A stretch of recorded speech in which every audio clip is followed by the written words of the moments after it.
China? What are they even saying? What is this Chinese rap music? Sounds like they're just saying ching chang chong. A chance to go watch Made in China. We play ping pong ball Made in China. Hello and welcome to ChinaEconTalk. I'm your host, Jordan Schneider.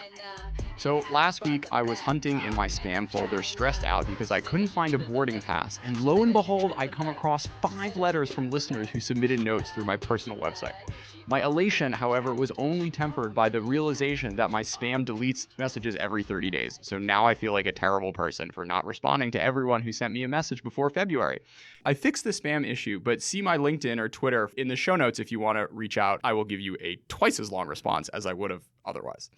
Also, please sign up to the newsletter. It's interesting, I promise. ChinaEconTalk.substack.com. So this week we have Chris Beddor, former analyst at the Eurasia Group, full disclosure, my former employer, and currently a Reuters Breakingviews columnist, swinging through Beijing this week to cover the two sessions, China's annual legislative meeting.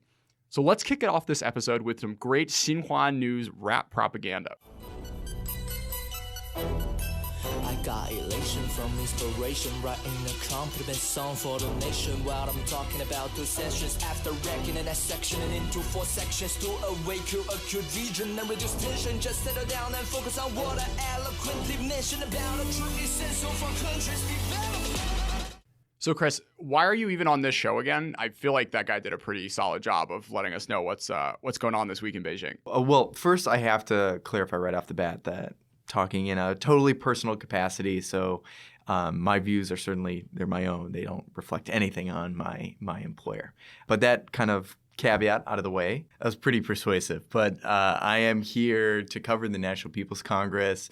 It's China's annual parliamentary session. It happens for about 10 to 14 days, thereabouts, every year. It's a big deal for people in the media industry like myself, so came up from my usual base in Hong Kong to cover it. So what are the two sessions, Chris? I mean, it's in the nutshell, it's the NPC, the National People's Congress, and the CPPCC, the Chinese People's Political Consultative Conference. Well done. Right. And the NPC is the more important of the two. The NPC passes laws. It's a lawmaking body. For the media industry, it's sort of interesting because you do get a lot of public press conferences. So they're kind of scattered throughout the week or two that this goes on. And, they're largely scripted affairs, but you can kind of ask some questions at the margins. So folks like myself like to go to these to both hear what the delegates are saying and thinking and to sometimes ask questions. So let's talk a little bit about who are the actual members of these legislative bodies. Yeah, so I'll give you a specific example. So yesterday I was at the Hainan provincial NPC delegation. So in addition to the big kind of national body, a lot of the provincial delegations will have their own sessions and the media can come and attend them and so forth. So you kind of got in these things, how they're set up is you got kind of one big guy, head honcho. So in Hainan's case, it was a guy named Xiao Jie, who's a former finance minister. And then you have folks who represent different constituencies in the province. So you got a guy from private enterprise. You got a few folks from ethnic minority groups and so forth. And they'll all kind of, during these sessions, they all give their quick little speech. And then they open the floor to questions. So was it inspiring? Are you now spending your next vacation in Hainan? Well, they did talk a lot about developing the tourism industry. I just spent a week there at the end of January getting my open water license for not snorkeling, for scuba diving. And how was it? What the issue was, the coach, when I talked to the person on the phone, he had like pretty standard Putonghua. But when I got there, the guy was a Guangdongren. So, I was fine when he's doing the talk outside the water, doing like the class or whatever. But when we're in the water and it's like I'm uncomfortable and he's like screaming at me with this strong accent about like how I'm going to kill myself because I'm breathing through the wrong tube or whatever, it was a stressful thing. And I got to say, like, I'm sure there's better scuba diving in the world than off the coast of Hainan. I can imagine there probably is. Yeah. Any Hainan stories? I don't know. No Hainan stories for me. Just a lot of focus on, I think what a lot of the foreign media were interested in for Hainan would be Hainan Airlines, an H&A group. in particular, which they didn't really comment on, at least during the period that I was there. So, yeah, sometimes you go to these things kind of hoping for that they'll touch on something even obliquely. Yeah. But a lot of times, they'll stick to the script. Like there's literally a script, and they will stick to it. So how do the question and answer sessions work? Well, they'll call on various journalists from either foreign or domestic media. A lot of the questions aren't especially interesting, but there are opportunities, even when delegates are walking in the hallways and stuff like that, that you can approach them and ask questions. So this is like the coming out party once a year that the party does to kind of let you not necessarily peek under the curtain, but have a bit of a chance to engage from a media perspective with these decision makers in the country. Yes, with one important qualification, which is that it's the state. Not the party per se. Yes. But yeah, look, the NPC serves several functions, and obviously one of them is coordination. We're announcing targets. We're trying to get the various ministries, local officials to be on board. Not that I don't think anything was necessarily a surprise to them at this NPC, but coordination, publicizing what they're doing. They like it when the media shows up. Yeah, there's a lot of different functions that this serves. So there are 3,000 or so members. Mm-hmm. What's the makeup? How do you get picked? What can I do to increase my chances? Well, that occurs at mostly the provincial level, and then kind of the senior people will pick which delegation that they want to sort of attend. How do you increase your chances? Get resurrected in a different body. I was going to say, can you be reborn in China? That's probably the most straightforward way. Even Stefan Marbury doesn't get an invite? Look, I hate to break it to you, but these things are pretty selective, and I'm just not sure you're up to the cut. My test scores, man. It's all my test scores. Yeah, I don't think it's going to work. I'm sorry. So who actually shows up? It's like 75% male. They're mostly party members, but there are also other non-CCP members who show up at this thing. Yeah, well, again, it's a state function. I think the most interesting and diverse array that you're going to get is going to be with the CPBCC, which is the consultative body, because that is that's a conscious effort to include people who are not necessarily traditional members of the government or the CCP or whatever. And so that's where you get kind of titans of industry who will come in. That's where you get, folks like Jack Ma's of the world. Yeah, exactly. Like they're going to come in and they're going to make some comments. You have an opportunity for media to kind of shout questions at them too. So that's kind of where you get the more interesting and diverse bit of that. Yeah, there's also a big push to make sure that the ethnic minorities come wearing their national dress, which always makes the photos coming out of this event more interesting than your standard, 15 older Chinese men all wearing the same suit. Yes. But now with graying hair is a thing, apparently. Yeah, I have mixed feelings about it. Mixed feelings about the gray hair. I do. Back when I started studying China during kind of the Hu Wen era, it was jet black hair. Across the board, totally dyed. And I almost feel a little bit nostalgic for I get the graying is more authentic. It's more natural. So your initial reaction and my initial reaction is this is moving in the right direction.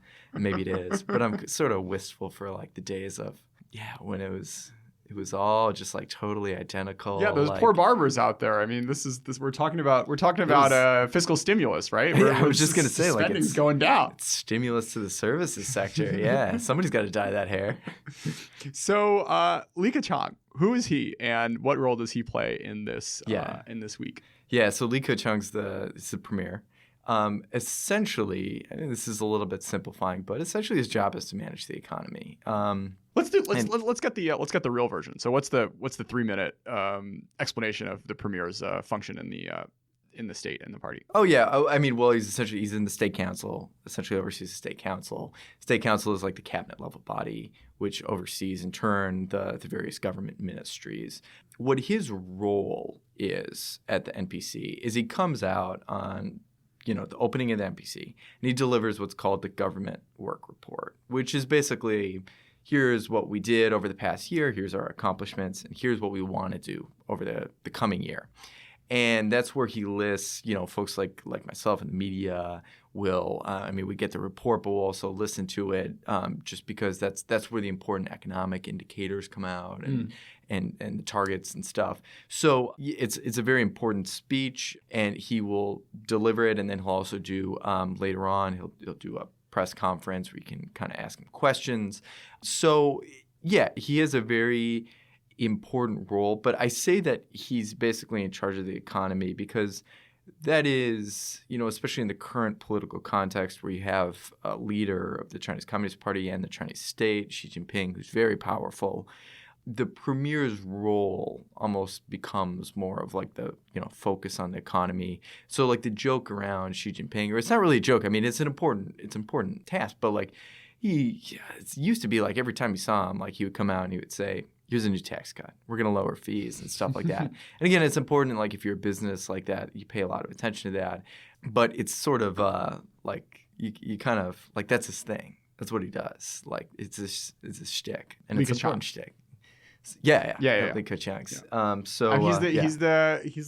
He's Santa Claus, right? I mean, this is the fun role to play. Well, so it's half fun, I would say, because he is Santa Claus, and he comes out and he's we're going to have, so like this year it was almost $3 trillion of UN worth of tax cuts. So that's great. That's who doesn't like a tax cut? Where it's not so fun is when the economy doesn't do well, because then that kind of falls on him. So I think last time we saw this was around 2016, first half of 2016. And there you saw episodes where there would be an article in People's Daily written by an authoritative person. We don't know who that is. We have some guesses. Essentially, it came out and it said to the effect of, yes, there was a slowdown in 2015, 2016. We got the economy running again, but we did it the wrong way. It's not worth it because you use too much credit to do that. And so it was very hard at the time not to interpret that as sort of a dig at Li Keqiang, because if his role is to run the economy, and now there's this striking article in People's Daily saying that the economy hasn't been run well. Yeah, it's like less than half a step to say, oh, somebody's sort of taking aim at him. Sure. So I think that was one episode. I think those questions have kind of receded in the background by now. I think he's in a much more comfortable position. The economy's obviously slowing, but it's not cratering. But yeah, no, it's not all fun. It's not all Santa Claus. It certainly is that role, but not totally. So let's talk a little bit about the pageantry. So comparing his speech to a State of the Union, what would the big differences be? I mean, of course, I don't think there's anyone going out and saying, screaming at him that he's lying, for instance. But what else about the whole speech strikes out to you aside from the economic policy? Well, let's compare it to the State of the Union. Obviously, if President Trump or any other of his predecessors comes out and they say the State of the Union, they brag about what they've done, they say what they're planning to do in the future. There's some crying firefighters and lots of good prop human beings, which I have mixed feelings about. But anyway, right? Yeah, I mean, exactly. Like they've got basically human props there, but you have a big issue if you're the president and you come out and you announce a new tax cuts. It would be very weird. It would be totally normal for President Trump to say America needs tax cuts. Obviously, we already passed corporate tax cuts. It's unlikely to happen again in the very near future. But you can imagine a scenario where he comes out and he says, economy's doing great, but now we need to cut taxes even more. And what we want is X amount of taxes cut for middle class people, hardworking, salt of the earth Americans. We want a little bit even less corporate tax rate or whatever the other, you can make up kind of the package in your mind. Sure. That does not mean it automatically becomes law, right? True. He faces something called Congress that is going to be really hard, probably impossible in the current political environment for him to where the Democrats control one chamber of Congress to pass something. So it's more you say that for several reasons. One of them might be to kind of please your constituents, let the base know you're on their side. But everybody knows that even if you were to pass some tax cuts, it is going to look probably nothing like the speech that you're giving right now, which is going to set out like a maximalist position. Yeah, I mean, I remember like the 2010 to 2016 Obama State of the Unions were just almost kind of sad for me because, like, he comes up with these like cool ideas. We're going to build some trains. We're going to go to the moon, whatever. And it's like, okay, you just see, a Republican House over there. You're like, oh, okay. Yeah, right. like describing like an alternate universe where like that might actually happen. Yeah, but it's Li different. Keqiang's, these are speech acts, right? Oh yeah, this is the announcement. Yeah. I don't think there's going to be any issue whatsoever pushing tax cuts. I mean, the only issues, the pushbacks and the questions that you would get around that have been decided long ago in conversations with the finance ministry, maybe the People's Bank of China, a few other ministries. So it's settled. It's going to go through, barring some extreme event or something like that. Mm-hmm. So it just takes on a very different role when you're coming out there, rather than saying my intent is to do this, saying this is what we are going to do. Sure. Not to say, I mean, there's still questions, like we have questions about like when exactly will the tax cuts come and stuff like that. But like, are they coming? Like, I don't think anybody would seriously question that. Yeah, it's more. I guess the analogy of like a CEO's annual address of like, oh, here, look at all our new products or whatever. It's like, the factories are turning. They're gonna come out with this stuff. Yeah, like you give investors guidance on what to expect, and like most people would, again, barring like a recession or something like that, most people would say, okay, yeah, probably gonna hit it, or they'll give a profit warning if they're not going to, or something like that. So growth target, we had some news around that. So what is the growth target? How has it changed over time? Jump in wherever you please. Oh man, growth target. Okay, so where to start? I mean, this is announced pretty much. It is announced every year. Last year was quote unquote around 6.5%. Okay, this is to be clear. This is the state saying we expect the economy to grow at X percent GDP. Yeah, Okay. Essentially. And I mean, it sends the message to everybody that you've got to chip in to basically make that happen. Sure. So around 6.5%. And if you want to get a raise, then you should probably be hitting 7. Right. Or yes, you should ideally. I mean, or at least inflation. Keep it in line with inflation of about 2 to 3%. Okay. Yeah, no. So it was around 6.5% last year. So the Chinese for around. I believe they used 左右 for the kind of around figure. And they lowered that this year to a range. So we have a range of 6 to 6.5% is the new target. So now you only get fired for 5.75, but if you hit at 6, you're still you're still treading water. Yeah. I mean, so there's an interesting debate. I mean, not to go on a tangent about this, but please. There's a lot of talk about, is there some sort of implicit, even within that range, is there an implicit real kind of like 6.4, 底线, like the bottom line, like you got to hit it. I honestly don't think it's 6.4. You could argue, so they do have a target of doubling, I think it's per capita GDP from 2010 to 2020. And if you just do the math based on like how much they've increased so far and how much they have to go, around 6.2. So that's one possibility. Based on the employment numbers, because they also there's a whole nother kind of subtopic of like the employment. Basically, the long story short is everybody knows we need to move away from the growth target. They've been reluctant to do that for a lot of reasons. But one of the ways they could move away from it, in theory, is say, okay, we're going to do an employment target instead. Mm-hmm. Because what we really care about is, improving people's lives and maybe, maintaining social stability at a certain level.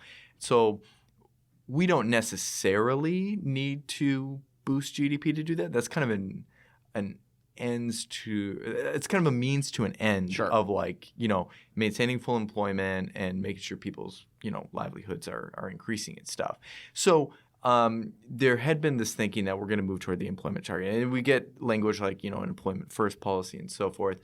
But the issue is that then you have estimates too of what. Yeah, you get what you measure, right? All of a sudden, there are going to be a lot more dead people in China. Employment is a very tricky thing. Part-time, full-time. I mean, this is something that Democrats and Republicans have been arguing about for decades. And I'm sure If you want to fudge employment, there's definitely been ways to fudge GDP, and it's been fascinating watching provinces, revise their numbers, kind of admitting past mistakes so that they can grow from a lower base. I'm sure there are, the games have been played to a certain extent when it comes to employment numbers. But if this is the thing, if this turns into the number, you get what you measure, right? So it would be fascinating seeing just what the ripple effects of going to an employment target would mean for the economy. Well, so here I'll advance kind of my personal theory. Sure. And full disclosure, I don't know exactly if this would work, but This is why you are not a member of the NPC. Yeah, that's true. That's true. But I suspect what would happen if you did seriously try to enforce an employment number is that how do you kind of hit that number if you're like a local official? Like, forget about manipulating it. Like, let's say you genuinely want to hit it. Sure. One thing you might do is you might call on, economists, think tankers, and so forth, and just say, well, what level of GDP growth do I need to have? So, like, for each extra percentage point of GDP, how many jobs does that create? Sure. And there are estimates out there of like basically what GDP number you need to hit to get that. Sure. And I've seen some estimates that are, I believe, around like 6.1. So the question then becomes, if you do adopt this employment first policy and you say, okay, we need 11 million new jobs created this year or 12 million or whatever it is, can the provincial officials not then just do a bit of math and say to themselves, okay, I don't know exactly how to hit that, but the wonks tell me if I juice the economy by about 6.2, 6.3 this year, or let's say anywhere from 6.1 to 6.3, I'm going to hit it.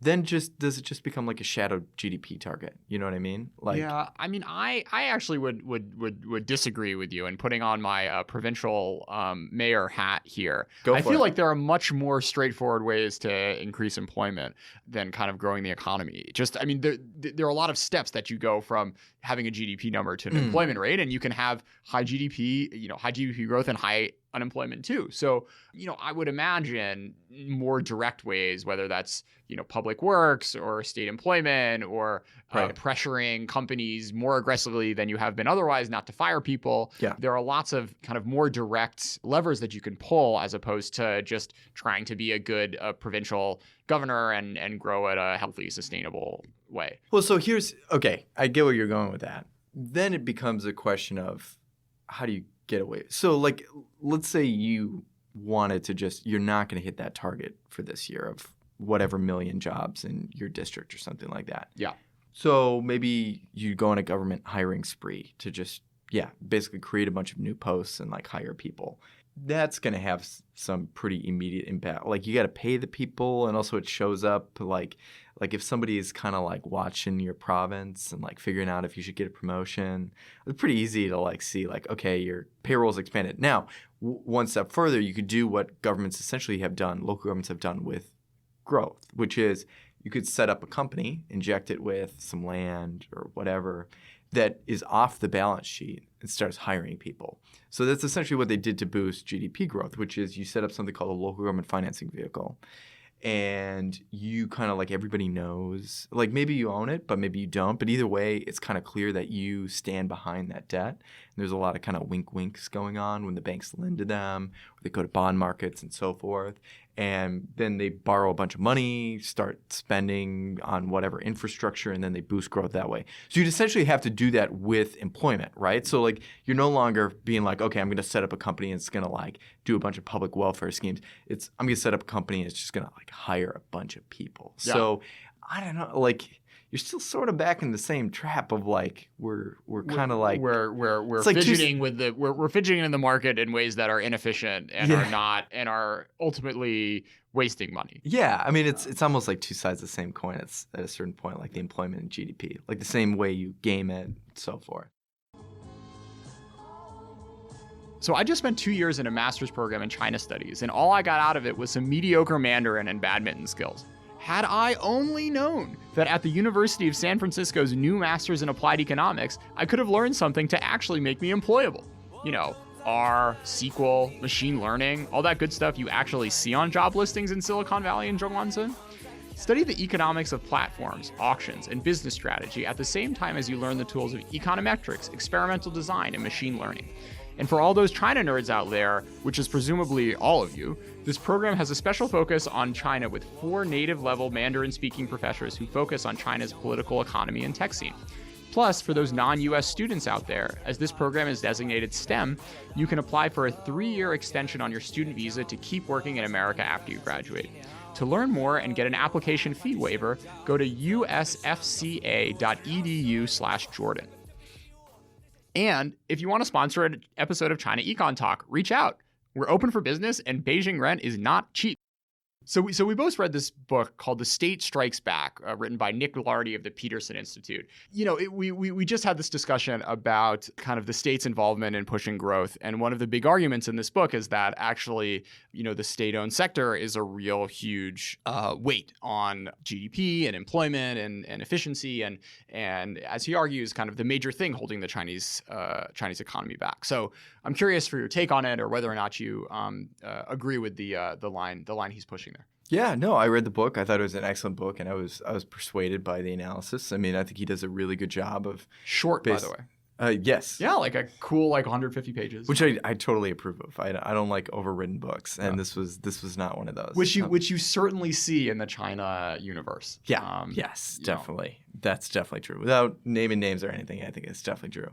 Yeah. So I mean, his argument, I think it was persuasive. He does a great job of showing that state-owned enterprises, I mean, for all the talk that there was, especially right after the financial crisis, that state capitalism is the way of the future. I think he pretty persuasively shows that they're just not as good as private firms at just making money with the inputs that they have at kind of like a core basic level. And I think for those of us who live or have lived here, I think that's pretty intuitive when you have friends that work at some of the SOEs and so forth, and they tell you about their experiences. Yeah, I mean, he had a chart showing nearly similar return on assets around 2005, but today you're looking at a 10% gap on what your marginal investment in SOEs versus the private sector can give you, which is pretty enormous when you think about just how big the SOE sector is. Yeah. Which is what, like 40% of the economy? I think I'll have to look at the figures. I'm not really sure. But it's I mean, there's 150,000 SOEs, depending on how you define them. There's a lot. It's an enormous amount. And you think about many areas of the economy, so telecoms, you've got the big 3 carriers, all state-owned. Energy, big 3 oil and gas companies, state-owned.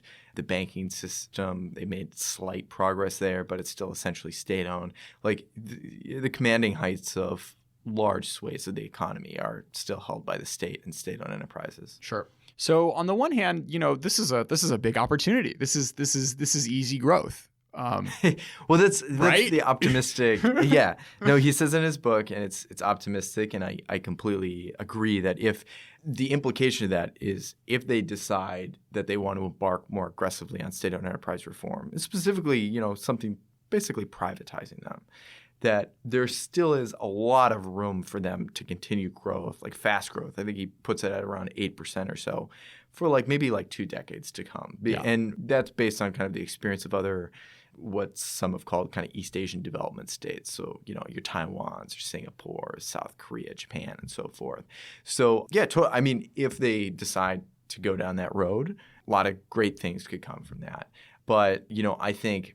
So why was this not what Li Keqiang was saying last week? Yeah. Well, now that's where the rubber hits the road of will they go down that path? So one thing that I wrote I did a book review of it. Again, I mean, very much like the book. And one thing I kind of noted toward the end was his argument that, as he puts it, the state strikes back is not necessarily new to anyone who's lived in China especially since the financial crisis. So around the time, I remember, of the financial crisis, and they launched a 4 trillion yuan stimulus. I believe that was 2008, September, maybe November. And they launched a stimulus. And shortly after that, you start to get all these sort of whispers in the business community. And after a while, it's probably not even fair to call them whispers. It was like an open secret. Mm-hmm. And basically it was this phrase, 国进民退, which means the state advances and the private sector retreats. And it was always Terrible hard. movie title. Yes, it's not necessarily the catchiest thing in the world in English, so it was kind of, put it this way. By the time I was in Beijing in 2013, 2012, 2013, and it was, you couldn't have a conversation without somebody kind of using that phrase, and the implication was that this period of reform might have ended, and we're seeing something new. And Lardy's previous book of Markets Over Mao made the case that essentially that the private sector was in pretty good shape. It's a little bit unfair comparison because he kind of looks at since the start of the reform and opening process, but basically looking at the initial data that he had on lending to the state versus the private sector, it showed that the private sector was doing all right. And then it went into reverse, and a pretty sharp reverse, a very sharp reverse. And so we started to see lending go more towards state companies. And so the question that I kind of raised in my review was, I think Lardy's work is amazing in terms of the data analysis, but it does raise a question of the data are inherently kind of backward looking. And I am kind of curious about what those people that were so relentlessly saying the state is advancing around starting after the global financial crisis, but especially around 2012, 2013, what exactly did they see that was only later going to become reflected in the data? Was it, it was probably something just as simple as the stimulus disproportionately goes to state firms, and they can kind of see that. Mm-hmm. Or it might have been something a little bit different, maybe some sort of political sixth sense, if you will, that the state companies, they're a little bit more aggressive maybe in the past. Maybe they saw some signals from the top or something. I'm not really sure what it is, but that's almost as interesting as what the data says. If you can say now that the data clearly show that the state really did strike back, it raises a question of the people who kind of sense that at the very earliest moment. How did they sense it? Yeah. And I don't really know the answer to that question. It's funny because there's so much coverage now, and I think on this show, on other shows, in the Western media of the Chinese tech sector, right? And it's this sexy thing. There are these new companies, they have new phones.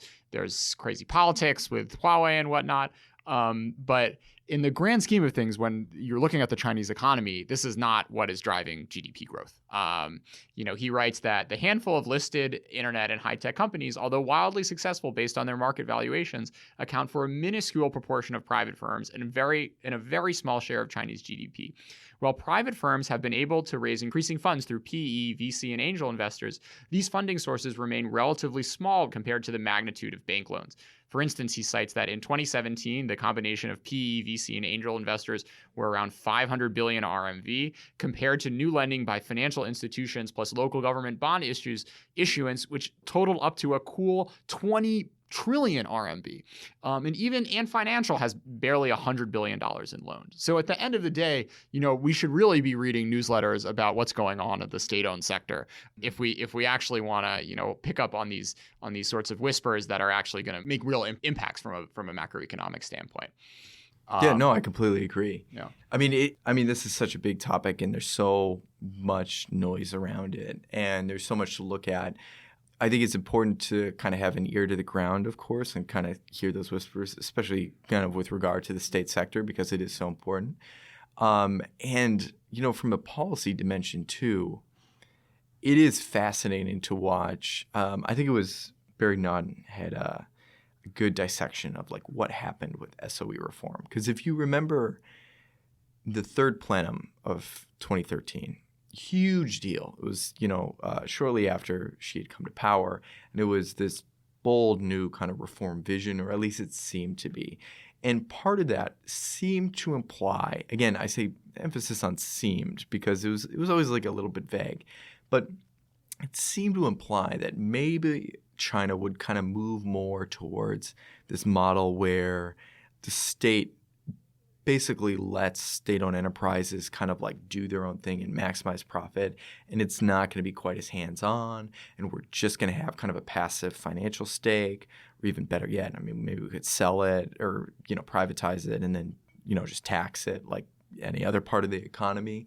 And he does a great breakdown of basically how that entire process played out, how it went into various stages of planning, and then it got subverted by the state-owned assets bureaucracy, essentially. And so this is the kind of stuff that it's hard to make sort of a snappy article out of it, but it's super, super important for just like understanding how this policy works and this bureaucracy works, especially one that's as not as transparent, let's say, as in the West. So it's something that, I feel like I want to spend more time really kind of delving into. And I think it's one that's super, just incredibly important. Sure. Let's close with the trade war. So where are we? Oh, boy. March 8th, 2019. So where are we right now? Trump's come back from Vietnam, this weird North Korea thing that never happened. Yeah. And it sort of seems like there's a light at the end of the tunnel. Is Trump about to give away the house? Where, what's your hot take, Chris? Oh my gosh. This is a topic that has a million hot takes and I've written on it a million times. The short answer is I don't really know. Yeah. And I don't think anybody else knows outside of the administration. I don't think anyone in the administration. Even in the administration, it seems like nobody really knows. I mean, the running bet right now is that there's some sort of Trump-Xi meeting maybe at the end of March, and that they kind of come to a deal that involves a lot more Chinese purchases of U.S. goods. It involves something intellectual property, something yuan, something subsidies. And that there's some sort of enforcement mechanism where the tariffs would snap back if that doesn't happen. Will that actually pan out? I mean, it certainly seems likely. It certainly seems like the narrative, and I don't doubt that this is true, is that Trump sort of decided at a certain point that he wanted a deal, or at least he wanted progress. We had the truce announced in Buenos Aires in, I think it was December 1st. They've been talking. They've been making some progress. Maybe there was that unbelievable White House Oval Office moment where Lighthizer tells Trump, we have a memorandum of understanding. Trump says, I don't like memorandums of understanding. Like, I don't think it's a good idea. Lighthizer tries to explain to him, like, no, this is actually a document that matters. It's not just like our like journal before we go to bed. Trump says, I really don't like it. Liuhe laughs audibly into the microphones and then controls himself. But yeah, no, it seems like we're trending in a positive direction. Yeah, I mean, it does seem like we're getting closer to some sort of deal. As to whether it's who got the better end of the deal. Well, I mean, I'd have to say it's the United States, because China's just by definition a status quo player that did not want this to even start, right? So Sure. like they probably would not be making some of these concessions if not for like the trade conflict. But I think we'll have to see kind of what the deal amounts to. I think I will say, if I have like a hot take, it's well, I mean, there's lots of different things to delve into, like questions about can China actually like commit to major purchases of, say, LNG or soy or whatever. But so there's little things that you can ask about that. But I think that the overall narrative is going to shift once the deal is done to, can this stick? So that's A, because I think that there's a non-negligible chance that something might be agreed and then it would just break down even very shortly afterwards. Yeah. So I think it becomes then a question of like, will it stick? I also think. So what's interesting is let's first go to the what it stick question. So presumably it falls apart because Trump gets hammered, and he said he doesn't like the deal after all. I feel like that's the most reasonable arc. But then again, he has like this I want to fight with Democrats thing, and if the Democrats are saying it's a bad deal, then maybe it becomes a partisan issue whether or not the deal is good. Well, so that's actually going to tie into my second point, which is I've said, been on record since almost the beginning of this conflict, that this is, for those of us who follow China, this was a long time coming. And it way predates Trump, a lot of the issues with trade. Sure. And it'll probably, almost certainly, it'll definitely outlast this trade conflict. I mean, we're already seeing that with Huawei, right? Like if there's a deal on trade, it doesn't mean anything about Huawei necessarily, or like the U.S. government's reservations about Chinese telecom equipment providers and 5G. Sure. And it'll outlast probably the Trump administration.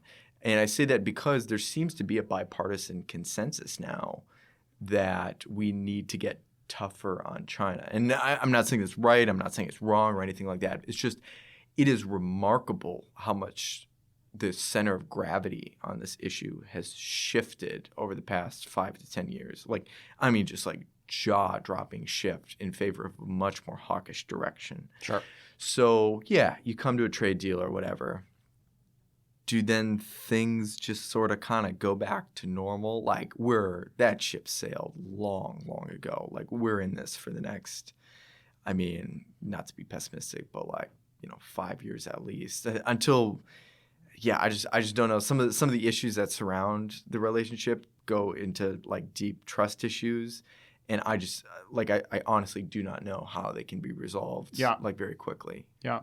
So we'll definitely have plenty more excuses to be following Liang Hui going forward with fun tensions to be discussed. Oh, we never came to Made in China 2025. This was our other news item to come out of it. So so it's gone. It disappeared. We're trying to make Trump happy. Rest in peace. We got a priest in here. I gotta get out. I had my tattoo. I gotta find a removal process. Man, you're gonna have to invest in some tattoo alterations or something. Yeah, no, we got a priest in here, did some last rites. I mean, it was great. But so is it dead? Yeah, probably like the public facing part of it. Like, are they going to keep talking about Made in China 2025 like they once did? Like, it seems very clear at this point that they're not going to. The question then becomes, well, does it live on kind of in substance? Yeah. And that gets into like the tricky question of like, what even was Made in China 2025? Because I get the sense, like talking with a lot of folks in the U.S. political types who don't necessarily know a lot about China or China's economy. They somehow like, it's like Made in China 2025 has morphed from a discrete like planned document, something that was concocted originally by MIT, to China taking over the world. Well, yeah, I mean, but, like it's become like almost a symbol, right, of like bad stuff China does to subsidize like sort of high techy areas. Yeah. So one of the things, it's funny because when you see something like this like bubble up into senators and congressmen talking about it, like that's what you get, basically. Yeah, no, like they don't know the detail. Like if you were to ask them like name one area covered in China, I don't even know if they could name like a single area. So. But here's something that I've touched a lot on. Like it gets into the question of like, did it work? So like, I actually agree with sort of Lo Jiwei's comments. Former finance minister. Former finance minister. That like, it was like a lot of talk, a lot of coordination. But like, as far as like stuff that you can concretely point to and be like, whoa, like that wasn't a thing before. And then Made in China 2025 came along. And now they just like, dominate like the semiconductor, like the chips industry, like they're just owning it, like at the very frontier of technology. Like you can't really do that. Like there's not really a lot of areas that they really leapfrog. So it just gets into the question of like almost like a basic development economics of like, does industrial policy work? But like especially like this type of industrial policy that they're doing, like is it just like we're gonna put some money in some high tech stuff and like kind of hope it works, or was it like this super crafty secret plan to like take over the world? Like I get the sense from looking at a lot of the data, from talking to people in various industries that are affected by it, that it was much more just like wall of money coming in. Well, especially some sectors. For instance, like like even beyond Made in China 2025, like the semiconductor industry is one that China has been trying to come to the fore for like years. We're talking decades.